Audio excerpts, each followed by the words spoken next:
बहुत समय पहले की बात है। उत्तर दिशा में एक विशाल समृद्ध राज्य था, शिवगढ़।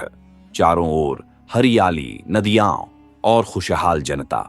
वहां के राजा वीरेंद्र सिंह बहुत पराक्रमी तो थे ही, पर युद्ध में अधिक मन लगाते थे। शासन का कार्यभार अधिकतर रानी सौम्या देवी के हाथों में था। रानी सौम्या अपनी सुंदरता से अधिक अपनी बुद्धि के लिए प्रसिद्ध थीं।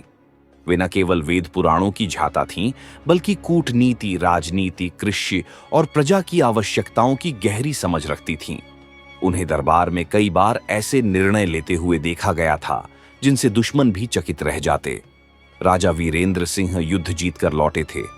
उनकी विजय पर पूरे नगर में उत्सव मनाया जा रहा था, लेकिन रानी सौम्या की आंखें कुछ और ही ढूंढ रही थीं। उनकी नजरें उस आदमी को ढूंढ रही थीं जो पिछले कुछ महीनों से राजमहल के आसपास संदिग्ध रूप से देखा गया था। रानी को संदेह था कि यह व्यक्ति कोई साधारण चोर नहीं, बल्कि कोई बद्धा षड्यंत्रकारी है। एक रात जब पूरा महल नींद में था, रानी सौम्या ने महल के पिछले हिस्से में धीमे कदमों की आहट सुनी। वे चुपचाप अपनी दासी के साथ निकलीं और उस दिशा में गईं। उन्होंने देखा कि एक परछाई दीवार से सटकर अंदर घुसने की कोशिश कर रही थी। रुको! रानी की गूंजती हुई आवाज से वो परछाई थम गई, पर भाग खड़ी हुई। रानी ने बिना समय गंवाए 2 प्रहरी भेजे, लेकिन वो आदमी अंधेरे में गायब हो गया। अगले दिन दरबार में इस बात को उठाया गया। राजा ने इसे एक मामूली घटना समझकर नजरअंदाज कर दिया, लेकिन रानी सौम्या जानती थीं कि यह सिर्फ शुरुआत थी। उन्होंने चुपचाप राज्य के सबसे चतुर गुप्तचर वागीस को बुलाया। वागीस कोई साधारण जासूस नहीं था, बल्कि एक ऐसा व्यक्ति जो पत्तों की सरसराहट से भी मतलब निकाल लेता था। रानी ने उसे आदेश दिया, महल में जो कुछ भी असामान्य हो रहा है, उसका हर कोना, हर व्यक्ति और हर गतिविधि पर नजर रखो। कुछ ही दिनों में वागीस ने कई चौंकाने वाले रहस्य रानी के सामने रखे।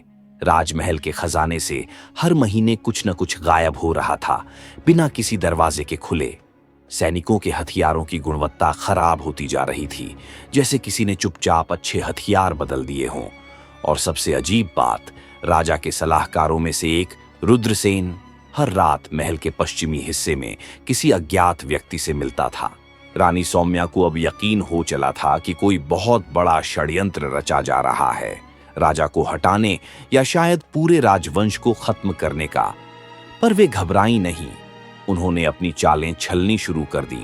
शांति से, छाया की तरह रानी ने खजाने की सुरक्षा के लिए 2 नकली दरवाजे बनवाए, असली दरवाजे को पूरी तरह बदलवा दिया। सैनिकों के लिए नए हथियारों की जांच उन्होंने स्वयं की और रुद्रसेन की जासूसी और भी गहन कर दी।